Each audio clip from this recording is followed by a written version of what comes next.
विलायत अहले बैत, विलायत अली अलैहिस्सलाम तुमने मानी या तुमने नहीं मानी?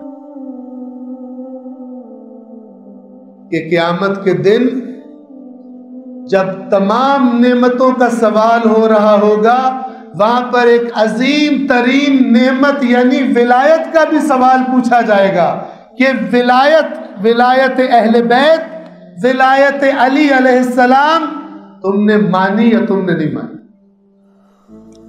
तो ये बात जब की जाती है तो ज्यादातर सुनने वाले इसलिए मुतमईन बैठे होते हैं कि ये सवाल जब किया जाएगा तो जो मौला की विलायत को नहीं मानते वो फंस जाएंगे।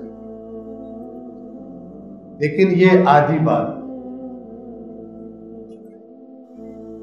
वो जो कहेंगे विलायत नहीं मानी उनके लिए तो अलग मसला होगा। वो जो कहते थे हम विलायत के मानने वाले हैं, तो अल्लाह सवाल करेगा इस विलायत को मानने से दूसरों में और तुम्हारी जिंदगियों में क्या फर्क पड़ा था, मुझे बताओ।